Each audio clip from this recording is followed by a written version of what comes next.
Hello everyone, welcome to कीमोफिलस लॉरिका। आज जो हम टॉपिक पढ़ने वाले हैं वो बहुत इंपॉर्टेंट टॉपिक है। पूरी केमिस्ट्री या ये कहो कि फिजिकल केमिस्ट्री के लिए बहुत इंपॉर्टेंट टॉपिक है। फिजिकल केमिस्ट्री पे ऐसा नहीं कहना चाहिए क्योंकि मोल कॉन्सेप्ट जो हमारा आज का टॉपिक है बहुत इंपॉर्टेंट टॉपिक है और हर जगह यूज होता है। क्या वो इनऑर्गेनिक केमिस्ट्री, क्या वो फिजिकल, या आपको कहीं भी अगर कैलकुलेशन है। एक्चुअली मोल शब्द क्या है, कैसे शुरू हुआ, और सबसे ज्यादा इंपॉर्टेंट इसके न्यूमेरिकल्स कैसे सॉल्व करने हैं। बच्चों को ये टॉपिक ना बहुत हवा लगता है। हवा मतलब कि उससे डर लगता है कि यार है क्या, जबकि बहुत सिंपल है। फ्रैंकली बताऊं, जब फर्स्ट टाइम मैंने पढ़ा था मतलब 11th में, तो पहली बार में मुझे भी समझ नहीं आया था। बट उसके बाद अब मुझे ऑब्वियसली, अब तो चलो बहुत टाइम हो गया है, कितनी बार मैं स्टूडेंट्स को पढ़ा चुकी हूँ। बट उसके कुछ टाइम बाद मैंने खुद ही फिगर आउट किया कि हमें दिक्कत कहाँ आ रही थी, है ना। सो मेरे जो अपने एक्सपीरियंसेस हैं जहाँ मुझे वो दिक्कत आ रही थी कि मुझे कॉन्सेप्ट अप्लाई करना नहीं आता था, वो सब मैं आपको वीडियो में बताऊंगी। जो बच्चे गलती करते हैं वो सब डिस्कस करते हुए पूरा मोल कॉन्सेप्ट आज की वीडियो में पढ़ने वाले हैं। मतलब कॉन्सेप्ट के साथ-साथ अलोंग विद जो आपके न्यूमेरिकल प्रैक्टिस है वो भी हम आज करेंगे। बट उसके लिए आपको वीडियो को लास्ट तक देखना पड़ेगा। एंड यस गाइस, अजीब लगता है कहना बार-बार सब्सक्राइब करो एंड ऑल, बट इसलिए कहना पड़ता है क्योंकि क्या करें, डिमांड है। कुछ चीज़ें ऐसी होती हैं जो करनी पड़ती हैं। आप नहीं चाहते बट स्टिल, राइट? सो जो भी न्यूकमर्स हैं वो प्लीज़ सब्सक्राइब कर लेना चैनल को। एंड आप लोगों के लिए इनकमिंग जो भी फ्यूचर है उसमें ऐसी बहुत सारी वीडियोज़ आने वाली हैं टॉपिक्स को लेके। जिनको लगता है वो केमिस्ट्री पढ़ना चाहते हैं, मेरी पढ़ाई हुई केमिस्ट्री पसंद आती है, वो प्लीज़ सब्सक्राइब कर लो चैनल को। एंड यस, बेल आइकन ज़रूर प्रेस कर देना, क्योंकि वो उस घंटी को जब तक आप बजा के ऑल नोटिफ़िकेशंस पे क्लिक नहीं करोगे, तब तक आपको जो भी वीडियोज़ आने वाली हैं उसकी नोटिफ़िकेशन नहीं पहुँचेगी। ठीक है? और कई बार ऐसा होता है दिमाग से निकल जाता है, हम भूल ही जाते हैं, वीडियोज़ देख देख ही नहीं पाते हैं फिर। तो इस वजह से आप ये प्लीज़ कर दीजिएगा। अब शुरू करते हैं बिना किसी देरी के हमारा मोल कॉन्सेप्ट, जो कि बहुत सिंपल है एंड ईज़ी है। ठीक है? पहले तो मैं आपको ये बताना चाहती हूँ कि भई इसकी शुरुआत कहाँ से हुई, ये मोल शब्द है क्या? देखो, स्टार्टिंग में आपने, अब जैसे आप मासेस वगैरह पढ़ते हो, आप कहते हो ना कार्बन का 12 ग्राम है, या बाकी किसी कार्बन का आपका मतलब इस तरह से आप किसी भी एटम का जब आप मास वगैरह पढ़ते हो, वो क्या है एक्चुअल में? That is your relative mass. क्या है वो? रिलेटिव मासेस है ना, है ना? एटम का जो भी आपने अभी तक एटम्स वगैरह की स्टडी किया वो रिलेटिव मासेस ऑफ एटम्स है। एब्सोल्यूट मासेस ऑफ एटम्स हम कैलकुलेट तब तक नहीं कर पाए थे जब तक ये कॉन्सेप्ट नहीं आया था। तो कारण क्या है कि आपको एटम, एक इंडिविजुअल आपको चाहिए, ये नंबर ऑफ एटम्स पता होना चाहिए। ऑब्वियसली नंबर ऑफ एटम्स पता होगा तभी आप उसका मास कैलकुलेट कर पाओगे, है ना। तो नंबर शब्द जो है उसका तब तक इजाद नहीं हुआ था। बट एवोगैड्रो ये कॉन्सेप्ट को लेके आए। आप ये कह सकते हो कि इसकी जो शुरुआत हुई वो यहाँ से हुई। एवोगैड्रो नंबर, ठीक है, या एवोगैड्रो कांस्टेंट भी कहा जाता है, जिसकी वैल्यू है 6.022 इंटू 10⁻23। ये कई बार यहाँ पे 23 भी लिया जाता है, तो better, no problem at all. आप इसको 022 या 023 दोनों ही ले सकते हो, ठीक है। इसको आप 6.023 भी ले सकते हैं। शुरू कैसे हुआ है? एक्चुअली वो कुछ स्टडी कर रहे थे, उन्होंने देखा कि 1 ग्राम एटम, ठीक है, एंड 1 ग्राम मॉलिक्यूल। जो बच्चे क्लास 11th में आए हैं, जिन्होंने अभी मतलब एडमिशन लिया है इस साल 11th में, उनको वो पहला चैप्टर यही मिलता है सब्जेक्ट में पढ़ने का, some basic concepts of chemistry. ठीक है, उसमें ये सारी चीजें आती हैं कि भाई साहब ये एब्सोल्यूट मासेस, रिलेटिव मासेस क्या चीजें हैं क्या नहीं। मास, जब हम रिलेटिव मासेस कैलकुलेट करते हैं तो कार्बन 12 आइसोटोप के कंपैरिजन के साथ करते हैं ना, तो ये सब क्या है, कहाँ से शुरुआत हुई, वो सब बच्चे आप लोग पढ़ चुके होंगे। मैं यहाँ पे मोल कॉन्सेप्ट पढ़ा रही हूँ, उसके बाद का ये टॉपिक है। तो उसमें आपको 1 ग्राम एटम, 1 ग्राम मॉलिक्यूल, अगर आपका देखो, अगर मैं कहती हूँ ऑक्सीजन एटम तो आप क्या लिखते हो? O। अगर मैं कहती हूँ ऑक्सीजन मॉलिक्यूल तो आप क्या लिखते हो? O2। सबसे पहले तो यही पता होना चाहिए, this is your atomic state, ठीक है, और ये क्या है? ये आपकी मॉलिक्यूलर स्टेट है। क्या है ये?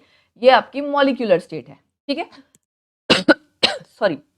तो 1 ग्राम एटम, 1 ग्राम मॉलिक्यूल, इन दोनों में ही सेम सब्सटेंस का उसने ऑब्जर्व किया एवोगैड्रो ने कि सेम नंबर ऑफ एटम्स है। Avogadro number of atoms, Avogadro number of molecules.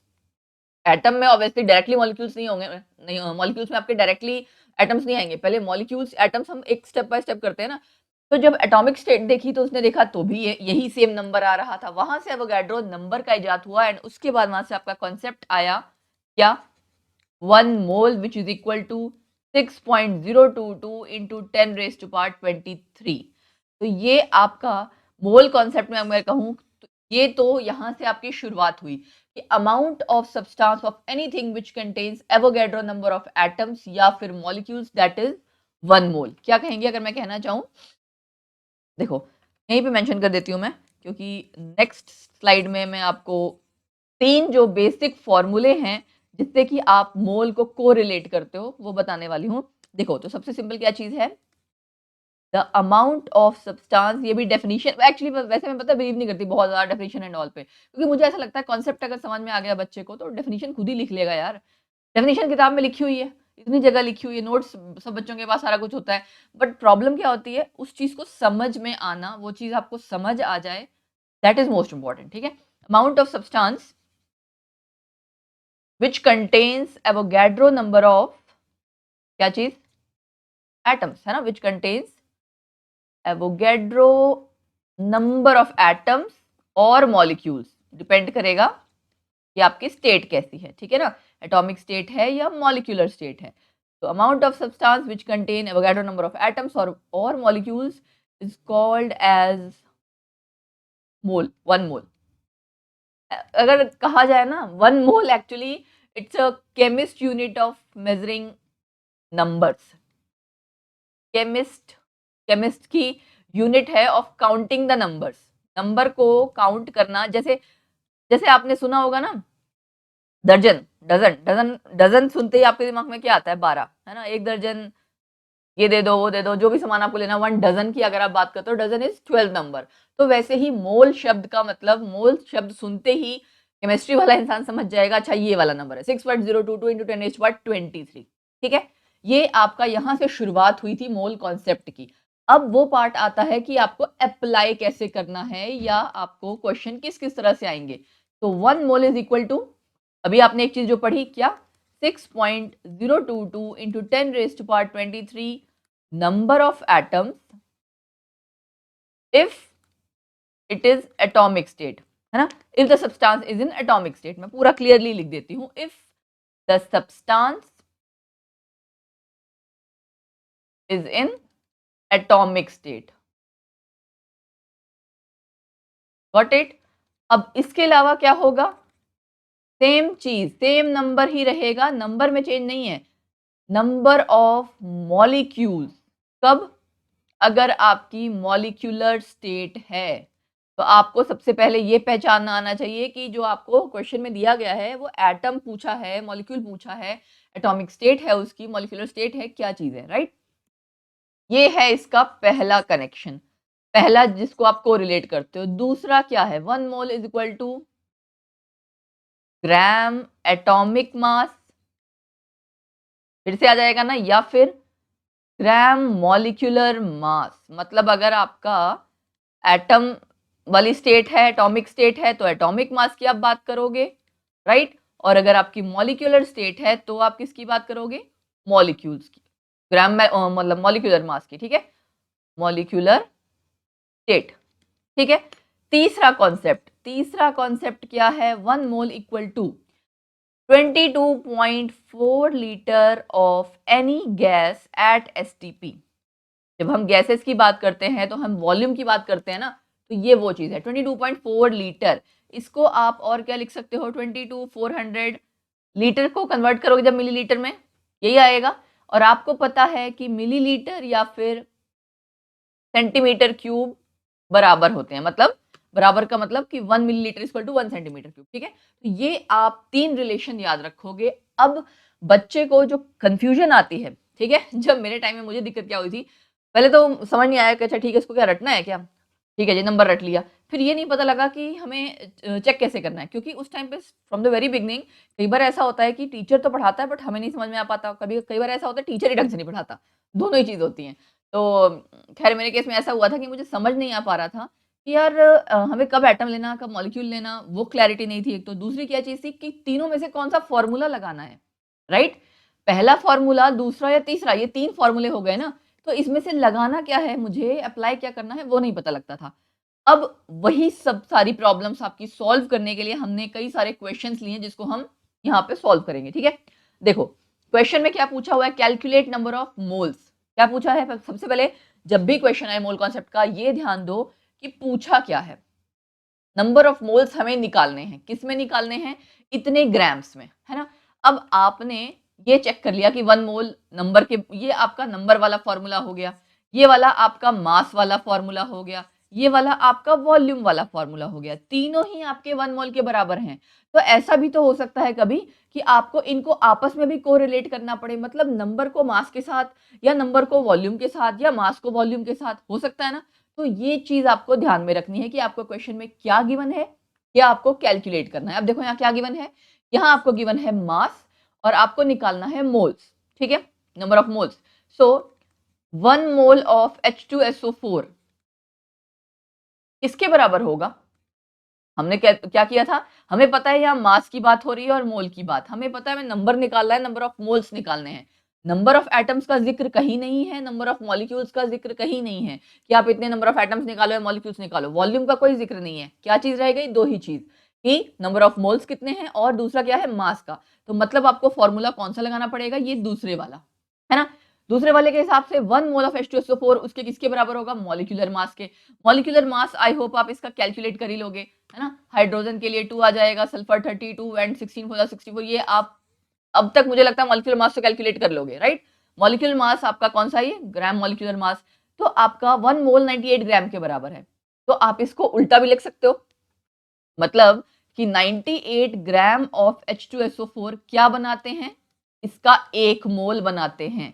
तो भाई 392 ग्राम कितना बनाएंगे, 98 ग्राम H2SO4 का अगर 1 मोल बना रहे हैं तो 392 ग्राम कितने मोल्स बनाएंगे। ये सेम चीज यानी कि यूनिटरी मेथड वाला जो कॉन्सेप्ट है, ये आप मैथ्स में छोटी क्लासेस में हमेशा करते होगे। इतने रुपए में इतनी नोटबुक पेन पेंसिल आ रही है तो इतने रुपए में कितना आएगा, है ना। या फिर एक नोटबुक की कॉस्ट इतनी है, बताओ 5 नोटबुक की कॉस्ट कितनी है, तो मल्टीप्लाई या डिवाइड ही करना होता था। वही सेम चीज यहाँ पे है कि 98 ग्राम 1 मोल बना रहा है, 98 ग्राम किसका, H2SO4 का 1 मोल बना रहा है। तो 392 ग्राम कितना बनाएगा, कितने मोल्स बनाएगा। क्या करोगे आप, बस 1/98 इंटू 392, सॉरी 392, ठीक है, इसको कट कर दोगे, आंसर आ गया 4 मोल्स, ठीक है। तो पहला क्वेश्चन मैंने इसीलिए किसका लिया, मोल और मास के रिलेशन का। अब देखो मोल और किसका रिलेशन है, वॉल्यूम का, यानी कि आपका कौन सा फॉर्मूला लग जाएगा, ये तीसरे वाला, राइट। तो हम यहां पे फिर से क्या करेंगे, 1 mole of CO2 is equal to 22.4 litre of CO2 at STP। 1 mole किसी भी गैस का कितने वॉल्यूम के बराबर होता है, 22.4 लीटर्स के। क्या करेंगे फिर हम उसका उल्टा। अच्छा एक चीज और, बहुत बच्चे जो मैंने देखा मतलब कई ऐसे बच्चे भी आते हैं मेरे पास जो कई बार पूछते हैं कि मैम ये हमें राइट हैंड साइड कब लिखना होता है, ये लेफ्ट हैंड साइड कब लिखना होता है। देखो बच्चे, आपको जो भी चीज निकालनी होती है ना, कैलकुलेट करनी होती है, आप क्या करते हो, आपको यहाँ पे लीटर्स दिया हुआ है, राइट। लीटर्स में मोल्स निकालना है, तो जो निकालना है उसको आप राइट साइड रखते हो। राइट साइड मतलब इक्वल टू के राइट साइड। तो आपको निकालने हैं मोल्स, तो आपको यहाँ मोल अगर लेफ्ट हैंड साइड दिख रहा है, इसको उल्टा भी तो लिख सकते हो। इक्वल का क्या मतलब है कि left hand side equal to right hand side. So you can also write like 22.4 litre of CO2 at STP is equal to 1 mole, लिख सकते हो ना। 22.4 लीटर CO2 का आपका 1 मोल बना रहा है, तो 44.8 litre of CO2 at STP कितना बनाएगा, 1/22.4 इंटू 44.8, ये आपका किसके बराबर आ गया, 2 मोल्स के, राइट। सो आई होप आपको ये कॉन्सेप्ट धीरे धीरे करके समझ में आएगा। यहाँ मैं आपको देखो आज की वीडियो में हर तरह के क्वेश्चन जो सबसे सिंपल वाले हैं मोल कॉन्सेप्ट के, वो सब कराऊंगी ताकि आपको मोल कॉन्सेप्ट को अप्लाई करना, समझने के साथ साथ अप्लाई करना भी आ जाए, ठीक है। दो तरीके हो गए, हमने मोल को किसके साथ कोरिलेट किया, मास के साथ, वॉल्यूम के साथ। अब किसके साथ करेंगे, नंबर्स के साथ, ठीक है, नंबर्स के साथ। चलो जी, 1 मोल, अब यहाँ पे पूछ रखा है ना उसने मॉलिक्यूल्स ऑफ ऑक्सीजन, तो it is understood that you have to take it as O2। Molecule आपका O2 है, एटम आपका क्या है, O। तो 1 mole of oxygen molecule, 1 mole of oxygen molecule किसके बराबर है, 6.022 इंटू 23 मॉलिक्यूल्स ऑफ ऑक्सीजन। हमने पढ़ा था ना, अगर मॉलिक्यूल मतलब मॉलिक्यूलर स्टेट है तो आपको उसमें कितने नंबर ऑफ, पहले जो भी आपका वोगैड्रो नंबर आएगा वो क्या होगा, मॉलिक्यूल्स ही आएगा। तो मतलब आपको सबसे पहले ये देखना है कि मॉलिक्यूलर स्टेट की बात हो रही है एटॉमिक स्टेट की। अगर यहाँ पे एटम्स होता तो हमें ये अंडरस्टूड था कि हमें तब O लेना था, बट यहाँ मॉलिक्यूल्स है इसलिए आपने क्या लिया, O2। Got it. अब आपको डायरेक्टली उसने पूछ रखा है निकालना क्या था, देखो नंबर ऑफ मोल्स निकालना है। क्वेश्चन हमारा यहाँ से शुरू हो रहा था कि हमें नंबर ऑफ मोल्स निकालना है। तो 1 मोल ऑफ ऑक्सीजन मॉलिक्यूल किसके बराबर होता है, Avogadro number of molecules, right. तो जो आपको क्वेश्चन में गिवन है वो यही सेम नंबर है। तो आंसर यहाँ तो क्या आ गया, डायरेक्टली ही आ गया, मोल्स डायरेक्टली कैलकुलेट हो गए। कुछ और दिया होता तब आपको कुछ मशक्कत करने की जरूरत पड़ती, यहाँ डायरेक्टली दे रखा है 6.022 into 10 raised to power 23 molecules of oxygen is equal to 1 मोल। निकल के नंबर ऑफ मोल्स, ठीक है। तीनों के साथ हमने कोरिलेट कर दिया, हमने मोल को कोरिलेट किया मास के साथ, हमने मोल को कोरिलेट किया वॉल्यूम के साथ, हमने मोल को कोरिलेट किया नंबर ऑफ मतलब एटम्स या मॉलिक्यूल्स के साथ, ठीक है। अब चौथा ऑप्शन है आपका 9 ग्राम एल्यूमिनियम है, इसमें बताओ कितने मोल्स होंगे। अब यहाँ पे ये नहीं समझ में आता बच्चों को कि एल्यूमिनियम मतलब हम क्या लें, मतलब मॉलिक्यूल ये वो। अब आपको पता है aluminium whenever you write you just write it as L, right. तो ये क्या है, ये इसकी एटॉमिक स्टेट की बात कर रहे हो आप, इसमें कोई मॉलिक्यूल हम नहीं बता रहे हैं, किसी हम कंपाउंड का जिक्र नहीं करे, कुछ नहीं करे। तो आपको सिंपल एल्यूमिनियम लेना है जिसका एटॉमिक नंबर आपको पता है 13 है, एटॉमिक नंबर का हमें कुछ करना नहीं, लेकिन हमें मास पता है उसका कितना है 27 ग्राम। ये कौन सा ग्राम, ये कौन सा मास है, ग्राम एटॉमिक मास। सो जब आपको पता लग गया कि आपका ये AL है तो आप उसमें क्या लिखोगे, क्या लिखोगे आप 27 grams of aluminium is equal to 1 mole. ये मैंने कैसे कर दिया, उल्टा करके लिख दिया। 1 mole is equal to gram atomic mass या ग्राम मॉलिक्यूलर मास। ये आपकी कैसी स्टेट थी, ये आपकी एटॉमिक स्टेट है, तो आपने ग्राम एटॉमिक मास लिया किसका, एल्यूमिनियम का। तो 27 gram of aluminium is equal to 1 mole. 9 gram of aluminium is equal to कितने मोल, यही करते हो ना आप। तो 1/27 इंटू 9 आ गया 3, मतलब 1/3 यानी कि 0.33 मोल्स, ठीक है। तो ये आपका सबसे सिंपल तरीके थे, सबसे अब जो मैंने अभी पहले क्वेश्चन कराए सबसे सिंपल वाले क्वेश्चन है। अब हम बढ़ते हैं थोड़े से नेक्स्ट डिफरेंट तरह के क्वेश्चन के, कि अब आपको मोल्स या कुछ और जो भी दिया होगा वहां से इसका उल्टा कुछ और कैलकुलेट करना है। देखो खेल इन 4 चीज का ही है, मोल, मासेस का, वॉल्यूम का, नंबर का, 4 चीज हो गई। इन 4 चीज में आपस में कोरिलेट करके क्वेश्चन दिया होगा। जैसे कि पहले निकालना था नंबर ऑफ मोल्स, अब क्या निकालना है, मास निकालना है। तो if you write it as 1 mole of KNO3 is equal to, KNO3 क्या है आपका, ये जो कंपाउंड है इसका आपको ओवरऑल मॉलिक्यूलर मास निकालना पड़ेगा। मॉलिक्यूलर मास पोटेशियम का 39, ठीक है, उसके बाद नाइट्रोजन का 14, देन 3 इंटू 16। तो आप टोटल कैलकुलेट कर लोगे तो आपका मास यहाँ आ जाएगा 101, 39, ठीक है 101। सो 101 ग्राम इसका 1 मोल के बराबर है। 0.1 मोल कितने के बराबर होगा, इट इज वेरी सिंपल।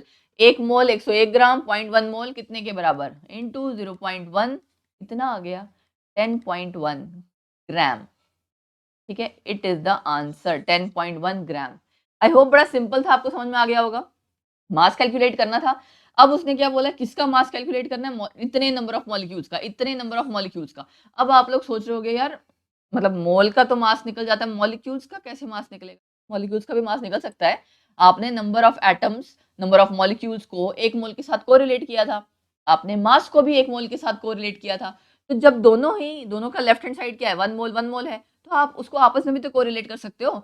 मतलब number of molecules and number मतलब आपका जो नंबर ऑफ मॉलिक्यूल्स है या नंबर ऑफ एटम्स, उसको आप एटॉमिक मास या मॉलिक्यूलर मास के साथ कोरिलेट कर सकते हो। डिपेंड करता है क्वेश्चन क्या है।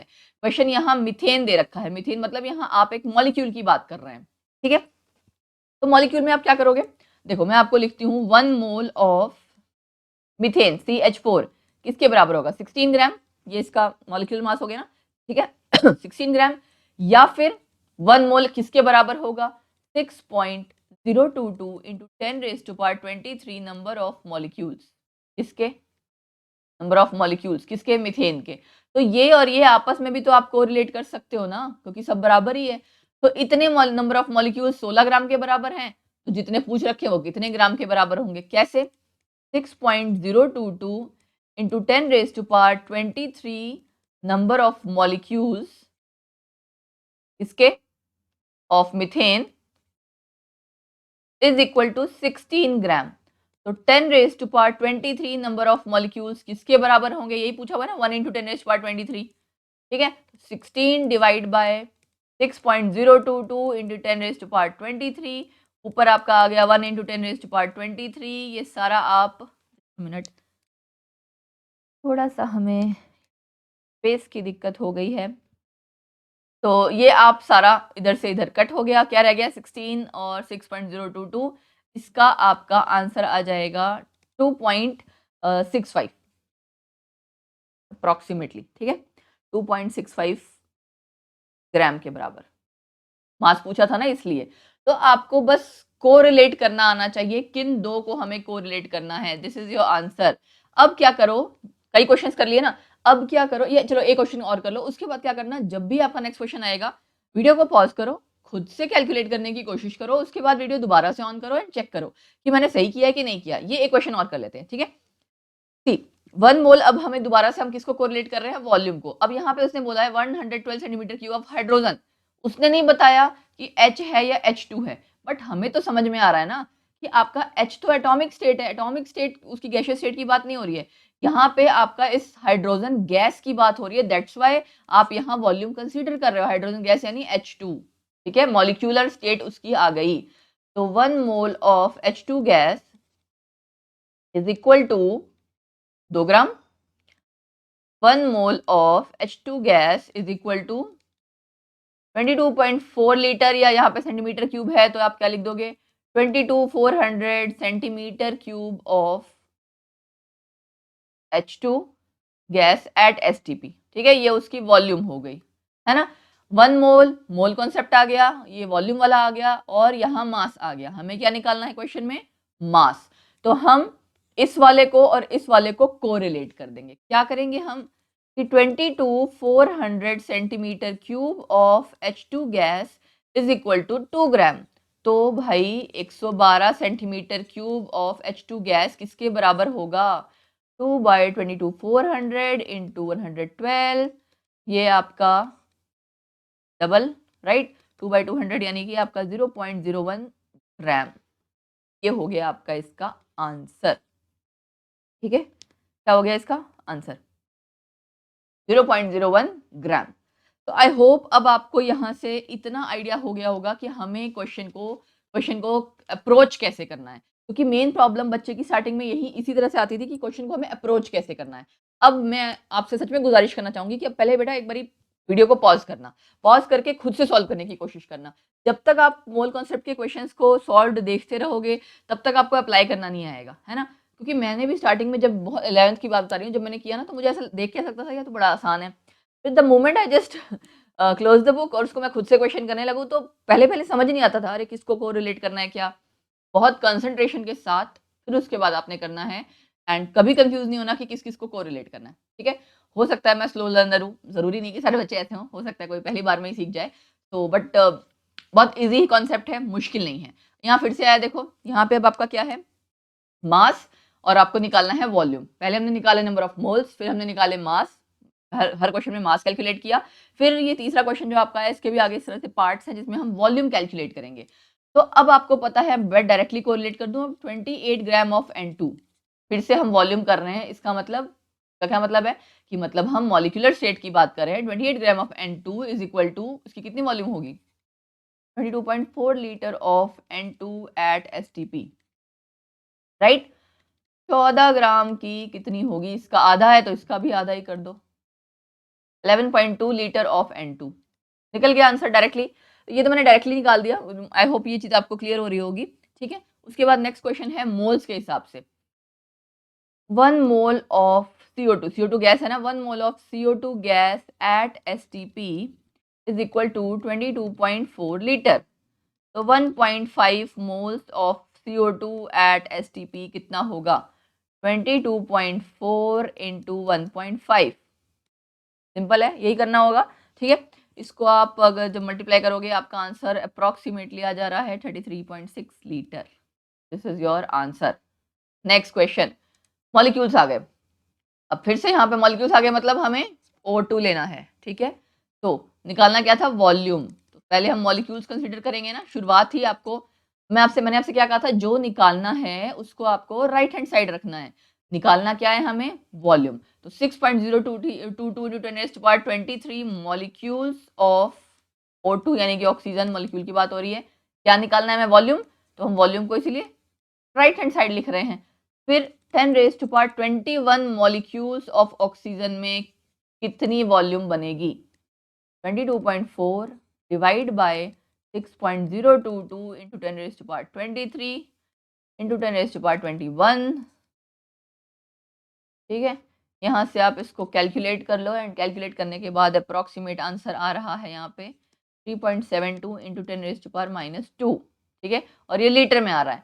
यू कैन कन्वर्टेड, ये इस तरह से इसको हटाने के लिए आप क्या कर सकते हो, तो आप 37.2 मिलीलीटर भी कर सकते हो, डिपेंड करता है। एट एसटीपी लिखना ज़रूरी है, लीटर में भी छोड़ दोगे तो भी कोई प्रॉब्लम नहीं है। इसको हटाने के लिए मैंने मिलीलीटर कर दिया, एक्चुअली 10 रेज -2 हट जाए इसलिए मिलीलीटर बना दिया। ठीक है, आई होप आपको एक कन्वर्जन, यूनिट कन्वर्जन आती होगी, लीटर से मिलीलीटर, जितने आपके प्रीफिक्सेस होते हैं उनका यूज़ करना, मिली, सेंटी, नैनो, ये सब चीज़ों इनका यूज़ अच्छे से सीख लेना, क्योंकि बार बार काम आने वाला है आपको। ठीक है, नेक्स्ट क्वेश्चन। अब देखो क्वेश्चन क्या है, how many atoms and molecules of sulphur are present in 64 gram of sulphur.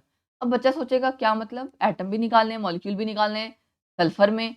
Sulphur तो एटॉमिक स्टेट है, बट ये आपको सीखना पड़ेगा। क्वेश्चन में कभी कभार तो S8 लिखा होता है, कभी कभार नहीं लिखा होता। सल्फर आपका इस तरह से एग्जिस्ट करता है। ऐसे ही फॉस्फोरस आए तो समझ जाना P4 की बात हो रही है। तो S8 आपको पता लग गया ये क्या है, इसकी मॉलिक्यूलर स्टेट है। अब उसने पूछा है 64 ग्राम ऑफ सल्फर में कितने एटम्स और कितने मॉलिक्यूल्स हैं। निकालना क्या है हमें, number of atoms, number of molecules. ठीक है, तो यानी हमें कौन सा फॉर्मूला लगाना पड़ेगा, एटम्स मॉलिक्यूल्स का ध्यान रखते हुए, एवोगाड्रो नंबर का, और किसके साथ कोरिलेट करना है, मास के साथ।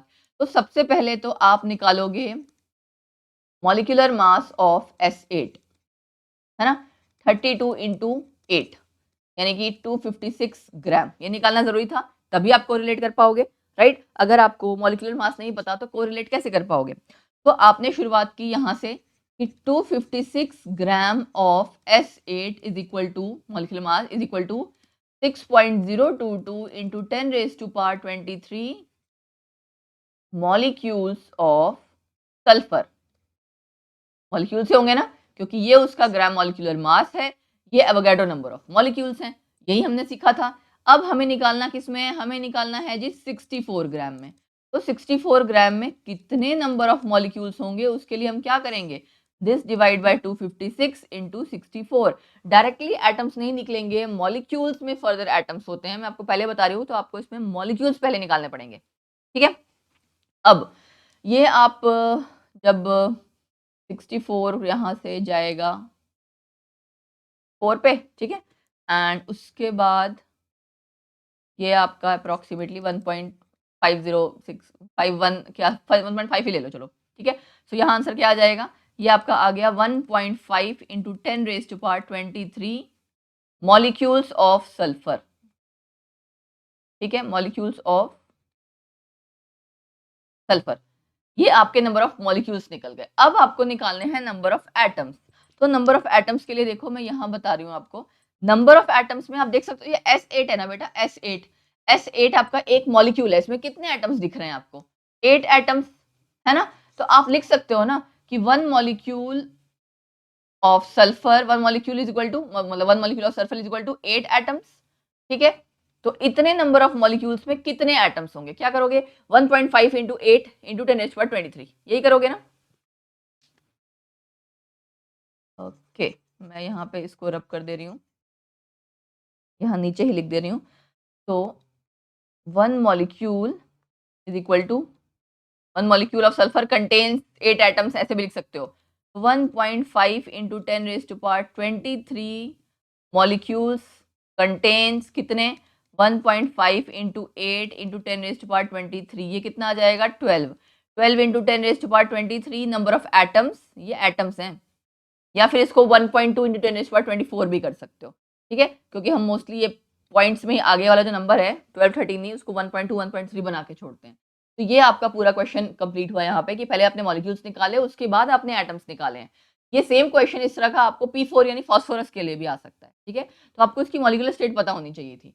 फिर आपका आता है number of atoms of the constituent elements in 53 gram of Na2CO3। इसके लिए बेटा मैं आपको पहले एक बार बताना चाहूंगी, Na2CO3 आपका क्या है, आयनिक कंपाउंड है।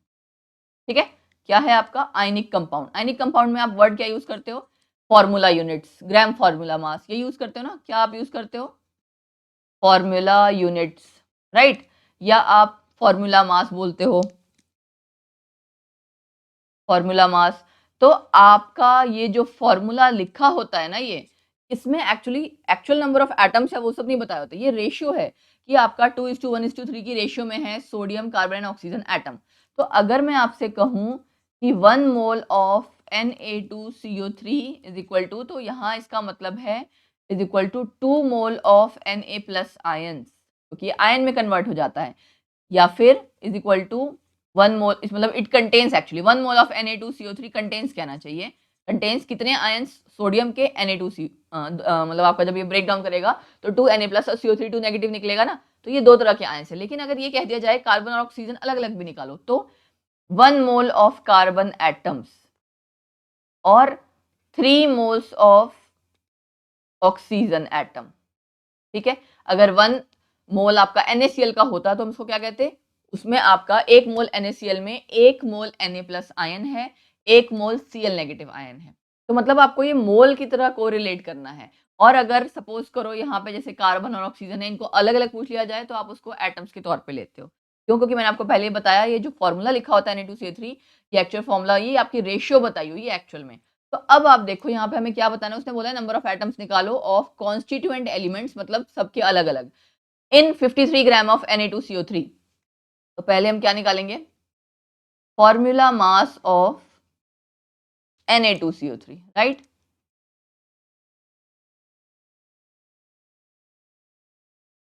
ओ ओ, पहले एक बार राइटिंग गलत आई, फिर ज्यादा दूर दूर लिखा गया, इतनी दूरियां अच्छी नहीं। फॉर्मूला मास ऑफ Na2CO3 कितना होगा? अब इसके लिए एटॉमिक मासेस सारे याद होने चाहिए, अगर नहीं याद है किसी है, ठीक है। तो आपको सोडियम का 23, कार्बन 12, 16 3 था, मतलब उसका 16 होता, ऑक्सीजन का ओवरऑल कैलकुलेट करके आपका आ जाएगा 106 ग्राम, 106 106 ग्राम, ठीक है। तो देन 106 ग्राम आपका, अगर ग्राम आपका 106, मैं सोचूं क्या गड़बड़ हो रही है, अच्छा 106 ग्राम, ये तो 106 ग्राम बोलती है, 106 ग्राम ऑफ Na2CO3 कंटेन्स, इसमें क्या होगा आपका, अब अगर आप इसको सपोज करो, आप एक चीज और कर सकते हो, इसको मोल में कन्वर्ट कर सकते हो, है ना। तो आपको डायरेक्टली अप्लाई करना इजी हो जाएगा। 106 ग्राम किसके बराबर, मतलब 1 मोल। तो पूछा कितने में था, 53 ग्राम, 53 ग्राम कितने के बराबर है, 1/106 इंटू 53, ये आपको पता लग रहा है 0.5 मोल, ठीक है। तो अब 0.5 मोल आपको गिवन है, उसी में कैलकुलेट करना है। तो अब नेक्स्ट स्टेप आपका क्या आता है, हम पहले इसके लिए निकालेंगे सोडियम के लिए, है ना। 1 mole of Na2CO3 equal to, या आप ये लिख सकते हो इक्वल टू के बजाय कंटेन्स लिखना चाहो तो वो भी लिख सकते हो, contains 2 moles of Na plus ion, ठीक है, 2 moles of Na plus ions. उसने पूछा क्या था, नंबर ऑफ एटम्स निकालना है, ठीक है, याद रखना। तो जब आपको ये पता लग गया कि आपको नंबर ऑफ एटम्स निकालना है, तो आप इसको ये भी तो लिख सकते हो ना, 1 मोल में मतलब 2 मोल सोडियम आयन है, मतलब कि 2 into 6.022 into 10⁻23 number of ions. ये मतलब हो गया, मोल की हमने वैल्यू पुट कर दिया, वोगैड्रो नंबर। अब उसने पूछा कितने में था कि भाई एक मोल में आपके इतने नंबर ऑफ आयंस हैं, तो आधे मोल में कितने होंगे, 0.5 मोल में आपने निकालने हैं। तो आपने क्या किया 0.5 मोल ऑफ Na2CO3 इक्वल टू, ये जो पूरा है इसको 0.5 से मल्टीप्लाई कर दोगे, 2 इंटू 0.622 इंटू 10⁻23 मल्टीप्लाइड बाय 0.5, ये सारा आ जाएगा ना। ये क्या हो जाएगा, 2 इंटू 0.5 10, यानी कि 1 आ गया। फाइनल आंसर आपका क्या आ गया, 6.022 इंटू 10⁻23 Na प्लस आयंस। तो आपने पहले मास का इस्तेमाल करके ये पता लगा लिया कि आपको जो भी गिवन Na2CO3 है वो कितने मोल्स हैं। 53 ग्राम था, मतलब कि आधा मोल। अब आपको पता है मोल को मोल के साथ कोरिलेट कर पाना आसान है, जैसे आपने यहाँ शुरुआत में मैंने आपसे कहा ना कि आपको कैसे निकालना है। तो ये आपका 1 मोल ऑफ Na2CO3 में आप मोल के हिसाब से कोरिलेट कर रहे हो। तो आपने जब एक बार क्वेश्चन में मोल्स निकाल लिए कि आधा मोल हमें गिवन है, तो वहां से निकालना आसान है। ये आपने सोडियम के लिए निकाला। अब हम क्या करेंगे दोबारा से, अब हम कार्बन के लिए निकालेंगे। 1 mole of Na2CO3 equal to 1 mole of carbon atoms, right, यानी कि 6.022 इंटू 10⁻23 नंबर ऑफ एटम्स। यही मतलब हो गया। ये तो 1 मोल में था, 0.5 मोल में कितना होगा, क्या करोगे, 0.5 इंटू 6.022 इंटू 10⁻23। अब इसको जस्ट आप कैलकुलेट कर दो। ये आपको पता है कि 6.022 का आधा यानी कि 3.011 into 10⁻23 number of carbon atoms. ये कॉन्सेप्ट, फॉर्मूला, मास और ये वो आपको तभी अप्लाई करना होगा जब आयनिक कंपाउंड होगा, नॉर्मली नहीं करना है। ठीक है, नॉर्मली जो आपने हमने शुरुआत में सीखा है वैसे ही करना है। आपको ये पता होना चाहिए कि आपको अप्लाई कैसे करना है, आयनिक कंपाउंड है या क्या चीज दी है, गिवन है, मॉलिक्यूल है, एटम है, क्या है, ये जरूर देख लेना। फिर तीसरी चीज आपको क्या निकालनी थी, 2 चीजें आपने निकाल ली। अब ऑक्सीजन, ठीक है, 1 mole of Na2CO3 is equal to 3 moles of oxygen atoms. Don't write molecule here, यहाँ पे atoms हैं अब, तो यानी कि 3 into 6.022 into 10⁻23 number of oxygen atoms. Got it? तो आपको निकालना कितने में था, 0.5 मोल में कितना होगा, 3 इंटू 6.022 इंटू 10⁻23, ये तो पूरा था ही, साथ में 0.5 मल्टीप्लाई कर दोगे, पीछे तो आपका लास्ट में वही आ जाएगा 10⁻23। ठीक है, क्या आ गया यहाँ पे अब 0.5 और इसका आधा 3.01 बनाया था ना ऊपर, उसको 3 से मल्टीप्लाई करोगे 9 पॉइंट, हाँ ठीक है 9.033, right, yes 9.033 10⁻23 number of oxygen atoms. I hope ये आपको आज समझ में आ गया होगा, मोल कॉन्सेप्ट अच्छे से क्लैरिटी हो गई होगी, न्यूमेरिकल्स की क्लैरिटी हो गई होगी। मैंने आपको कई सारे न्यूमेरिकल्स से अलग अलग तरह के सब कोरिलेट करके बताए हैं, सारे आपस में। फॉर्मूला एक बार दोबारा रिवाइज कर लेते हैं शुरुआत से। 1 मोल यानी एवोगाड्रो नंबर ऑफ एटम्स या Avogadro number of molecules, depend करेगा मॉलिक्यूलर स्टेट है एटॉमिक स्टेट। 1 मोल ग्राम एटॉमिक मास या ग्राम मॉलिक्यूलर मास, डिपेंड करेगा एटॉमिक स्टेट है कि molecular state. 1 mole 22.4 litre of any gas at STP, या फिर लीटर को आपको कन्वर्ट करना होगा तो 22,400 मिलीलीटर या 22,400 सेंटीमीटर क्यूब। ठीक है, इन 3 को या ये 4 चीज जो है इनका ही आपस में कोरिलेशन है, जिसके आपके रिगार्डिंग आपके न्यूमेरिकल्स आएंगे।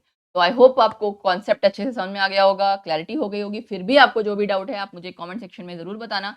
गाइज वीडियो पसंद आई है तो प्लीज ये कर सकते हो, है ना, अच्छा लगेगा, मुझे मोटिवेशन मिलेगी और ज़्यादा। और जिन टॉपिक्स की आपको इसी तरह से वीडियोस चाहिए, मैं अपने अब तो अभी तो अपने हिसाब से बना रही हूँ, या कुछ चीज़ें जो मुझे लगता है इंपॉर्टेंट टॉपिक्स हैं, कुछ आपकी डिमांड्स के बेसिस पे भी, तो जैसे जैसे आपकी डिमांड आएगी उसके हिसाब से हम टॉपिक की वीडियोस बना लेंगे, ताकि वो छोटे छोटे टॉपिक्स आपके रिवीजन में शुरू हो जाएं। रिवीजन या नया सीखना है जो कह लो, है ना, इसमें आपका देखो एक कॉन्सेप्ट आपने सीखा, उसके न्यूमेरिकल अप्लाई कर लिए, उसके बाद क्लैरिटी है।